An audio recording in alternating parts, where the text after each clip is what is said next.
What is going on, everybody? Blaze over here at Blue Chip Athletic Club. Today we're talking a little mobility set to help you out, make sure that you're looking, moving, and feeling your best over time. So we're going to get started here. We're going to work 45 seconds of work, 15 seconds of rest for the warm-up, and just go through one round here. First thing you're going to do is you're going to get down onto the floor, and you're going to get yourself into a position where you're going to drop your legs, stack your left foot on top of your right knee, bend that right leg up, and I want you to just lay onto your back next. Once you're onto your back, I want you to drop that left foot, which is on top of the knee here, down into the right, and I want you to look to your left. Oh, baby. Oh, yeah, that's good. You should feel this stretch here in your hips, your lower back, possibly your glutes. Oh, baby. After about, I might even stay down here for the full minute, to be honest, if I were you. You work here. If you get there, take your 45 seconds on. You'll take 15 seconds to rest, and you're going to switch the cross of your legs. So now right foot on top of the left knee, and now I'm going to drop my feet down to the left, look to the right. Oh, my gosh, this feels increíble. Oh, if you've been training hard, especially the lower body, this will be a really, really nice stretch here for you. Oh, then after you're done with that side to side, we're going to get into our next 45-second working interval, which is going to be some knee 90s. So a couple ways you can do this. You can go no hands, look ma, no hands. Drop your knees down to the side, and you can go over that front leg. If you want to, you can pop up onto the front shin box, come down nice, slow, and controlled. Even switch sides like so. Again, going no hands.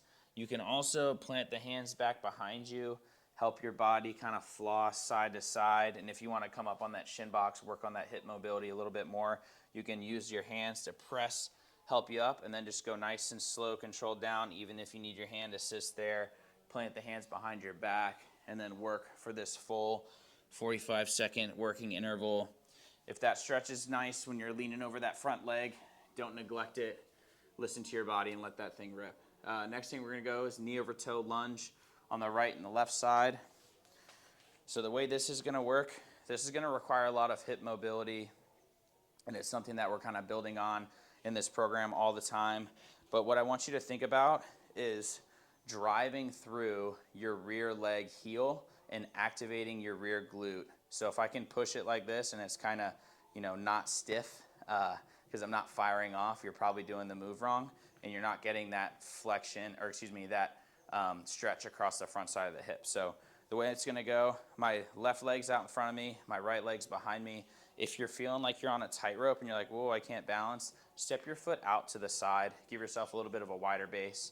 Next thing I'm going to do is I'm going to bring my left leg. I'm going to let it come down as low as I can. If I can get it down over my toe, that's most ideal. And I'm keeping my chest nice and tall. Now notice, if I'm not firing my glutes off, my glutes nice and saggy, my knees on the ground, my leg is bent, and it's long. But if I'm doing this properly, I'm firing this glute off here when I begin. Notice how this is a lot stiffer. Now I'm coming down nice and low. I'm getting a way better stretch here across the front side of my hip. Oh, it feels really good. And then I'm going to pop back up, and I'm going to work 45 seconds of work, 15 seconds of rest. Then I'm going to switch sides. So again, now my right foot is out in front of me, my left foot's behind me, stepping that foot out the way I need to. Again, if I'm not firing this off, this is nice, loose. I'm going to come down. I'm not going to get that stretch. Notice how I'm in this bent leg position. It's not what we're looking for. What we're looking for is to bring this front knee down at like a 45-degree angle, fire off this back glute.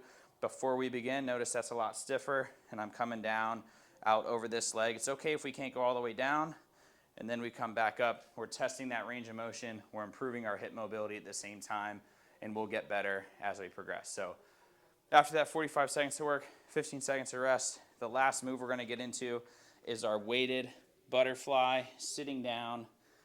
The way this looks, you're going to grab your dumbbells, have them close to you. With this move, I would suggest the dumbbells don't have to be super heavy for it to be effective. I don't know, maybe like 15 pounds, 20 pounds, probably be about the most that you need to work this. but you're gonna sit down kind of in that like butterfly stance that I think everybody learned as a kid running in some sport, track and field, whatever it's gonna be. And I want you to grab your weights and I want you to put them on your knees and let the weights take your hips down, and you're just gonna hold here. And let yourself open up. You'll be here for 45 seconds if you want to. You can kind of bring your knees up and down, let yourself open up, and you're gonna work for the full 45 seconds on. My hips are always tight. I think everybody's are nowadays. But the way this is gonna look is gonna help you because we're building strength through the length. Working for the full working set. After that, we'll be done with our mobility warm-up for our working set here. Working set's gonna be 45 seconds to work, 15 seconds to rest for 4 rounds. Our first move is gonna be our deep squat hold. So to do this, I like to have one of my dumbbells nice and close. I'm going to set my feet about shoulder width apart. It's gonna depend on your anatomy. If you need to go a little bit wider, a little bit more narrow, whatever kind of works for you. We're gonna get ourselves into this like deep squat. We'll call that Asian squat kind of pose. What I like to do is have the dumbbell here in my hand, and this is gonna keep me kind of upright. And what I'm doing is I'm driving my elbows into my legs, and I'm trying to keep my feet super flat, and I'm just kind of hanging out here for the full 45. If you want to, you can plant this dumbbell here into the ground, and you can shoot your hips up for 1 or 2 reps. This is gonna help you get the hamstrings, come back down, and then shoot the hips up again, come back down, and you'll work this deep squat hold pattern, build in some of that mobility there in the hips, and then you'll take your 15 seconds of rest. Next move we're gonna get into is our kettlebell, or in this case, dumbbell weight shift. The way to do this, your legs are gonna be making this kind of L shape. So my left foot is out to the side, pointed at, we'll call 9 o'clock. This would be 12. My back leg is pointed at kind of 6. I'm gonna grab my dumbbell here, hold it between my legs, and I'm just gonna rock over this front leg here. And then pop back up. What this is gonna do is gonna stretch my thighs, my quads, my inner thigh. It's going to build a little bit of mobility here in my ankles. And if you play with your foot position, you'll notice that it's going to get into a different part of the body. So if I bring this leg out a little further like I just did, more in the hips. If I bring the leg in a little bit further, it's going to be more along the back side of the ankle. Even the front side of the ankle, I'm feeling this here in the tibs on the front, like my shins as well. So one side, we'll go 45 seconds on, 15 seconds off, then we'll switch. So now right leg is up, left leg is back. We're coming down, shifting over now. And the goal is to keep your hips forward, so you're kind of engaging that rear glute, making sure that you're not getting lazy, because if you're back here like this, you're not getting the full stretch. So pressing the hips forward is really, really key here too. Oh my gosh. Then you work for the full working set. Oh my goodness. After you go dumbbell weight shift on either side, we're gonna get into our Jefferson curl. Now, if you're somebody who has access to a bench at this point, I highly recommend using a bench for these, especially if you're relatively flexible and you can touch your toes. But Jefferson curl, I'm gonna demo here up on my bench. So I like it the best this way as well. I'm gonna stand here on my bench. I'm gonna have my weight right here in my hands. Next thing I'm gonna do is I'm just gonna roll down kind of one vertebrae at a time and try and get my body all the way down over my feet. So I'm gonna go standing up nice and tall. My neck's gonna come down. I'm gonna let my shoulders relax. And I'm just gonna let this weight slowly take me. I'm gonna have a slight bend in my knees. My hands are coming down. And I'm just going nice and slow, one vertebrae at a time. Coming all the way down. I'm gonna get here. What I like to do now is I like to straighten one leg and pop it side to side, kind of walk one leg at a time. You'll feel that in the lower back and the hamstring.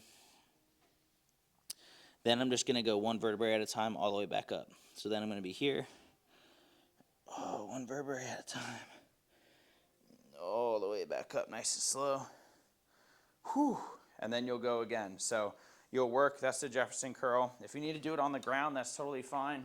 Just realize that your mobility, or excuse me, your range of motion is going to be limited based on the floor. So if you can build a little bit of space between you and the floor, whether that's the way that you grip your dumbbell or the way that you get yourself up off the ground on a couch, on a table, whatever you want, that is going to be super helpful for you. And last but not least is going to be our dumbbell hip airplane. So you'll take 15 seconds to rest after your Jefferson curl and get into our hip airplanes. Now, this movement pattern here is really helpful if you have some sort of a structure to hold on to.